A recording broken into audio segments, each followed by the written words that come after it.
소득세뿐만 아니라 4대 보험료도 부과되었던 것입니다. 제가 직원이라면 회사에 뼈를 묻고 싶을 것 같네요.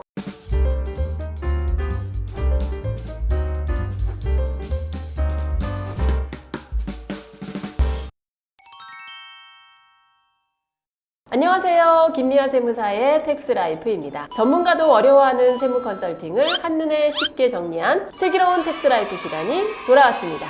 이번 주 사연은 직원들을 걱정하시는 대표님의 사연으로 알고 있는데요. 슬기로운 텍스인을 꿈꾸시는 분들은 구독, 좋아요, 알림 설정 부탁드립니다. 자, 그럼 슬기로운 텍스라이프 시작합니다. 이번 주도 슬기로운 텍스라이프 앞으로 사연이 도착했네요. 한번 확인해 보겠습니다. 김미화 세무사님 안녕하세요. 저는 법인을 운영하고 있는 비대표입니다. 얼마 전 우리 회사 격리 직원이 코로나19로 갑자기 다니던 직장이 문을 닫아 더 이상 직장을 다닐 수 없게 된 남편 때문에 고민을 하고 있는 것을 보았습니다. 사정을 듣고 생활안정자금의 명목으로 지원을 해주었습니다. 문제는 이후 이 지원금 때문에 과세 통지를 받았습니다. 직원의 사정을 듣고 좋은 마음으로 한 일인데 세금을 내야 한다니 저와 직원 모두 너무 당황스러워 슬기로운 텍스라이프를 찾게 되었습니다. 김미화 세무사님, 급여와는 아무 상관없는 보조금은 비과세 대상 아닌가요? 세금 걱정 없이 직원을 보조해 줄 수 있는 방법은 없나요? 네, 대표님. 참 마음이 따뜻한 대표님 사연이네요. 제가 직원이라면 이런 대표님과 함께 회사에 뼈를 묻고 싶을 것 같네요. 대표님, 직원을 위해 보조금을 지원했을 뿐인데 소득세도 내셨고 또 4대 보험료까지 충분히 당황스러우셨을 것 같습니다. 이런 상황은 사연 속 대표님뿐만 아니라 많은 분들이 겪으실 수 있는 상황입니다. 먼저 우리가 이 상황을 이해하기 위해서는 급여, 임금이 무엇인지부터 알아야 할 것 같습니다. 급여나 임금은 무엇인가요? 급여나 임금은 그 명목 여하에 불구하고 근로의 대가로 지급하는 모든 금품들을 의미합니다. 따라서 사연 속 대표님이 비록 보조금이라는 명목으로 근로자에게 지급했지만 그것을 받는 사람이 근로자였기 때문에 근로의 대가로 보고 소득세와 4대 보험 모두를 부과하게 된 것입니다. 비과세 급여라는 건 무엇인가요? 급여의 명목이라 할지라도 그 내용에 따라서 소득세가 비과세되는 급여가 있습니다. 자가운전 보조금이나 또는 연구보조비, 취재수당, 그리고 식대, 출산보육수당, 생산직 근로자 연장근로수당, 직무발명보상금 등이 거기에 해당됩니다. 비과세 급여의 한도는 없나요?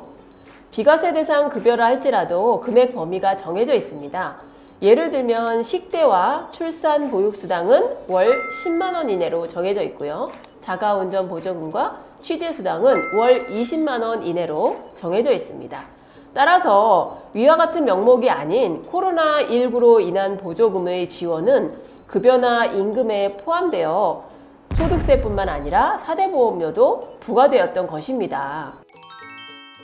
직원에게 보조해 줄 수 있는 방법은 없나요? 네, 있습니다.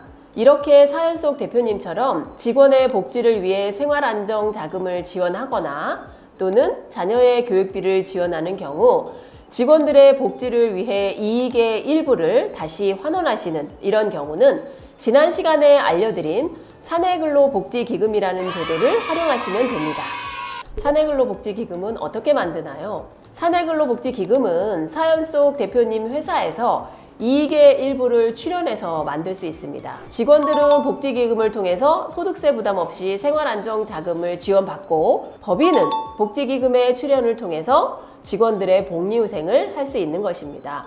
따라서 사연 속 대표님은 코로나19 등 위태로운 상황에 닥쳤을 때 직원들의 생활안정자금을 마련해 주시기 위해서 사내근로복지기금을 설립하시면 되는 것입니다. 사내근로복지기금에 대해 더 궁금하시다면 오른쪽 상단에 영상을 시청하시면 도움이 되실 것입니다. 구독자 여러분, 사연 속 대표님이 직원에게 지원한 금액에 대한 세금의 이유 이해가 되셨나요? 만약에 사연 속 대표님이 사전에 효율적인 컨설팅을 받으셨다면 충분히 절세할 수 있는 상황이었기에 지금이라도 컨설팅 전문가와 상담을 받으실 것을 추천드립니다. 사연 속 대표님, 직원들을 생각하시는 따뜻한 마음이 더 잘 전달될 수 있도록 사내근로복지기금 제도의 도입을 적극 추천드립니다. 이렇듯 법인 운영에서 좋은 제도를 도입하시려고 하셔도 그 방법을 모르시는 분들이 너무 많습니다. 그래서 저와 같은 컨설팅 전문가들이 이러한 제도를 도입해드리고 관리해드리는 일을 하고 있습니다.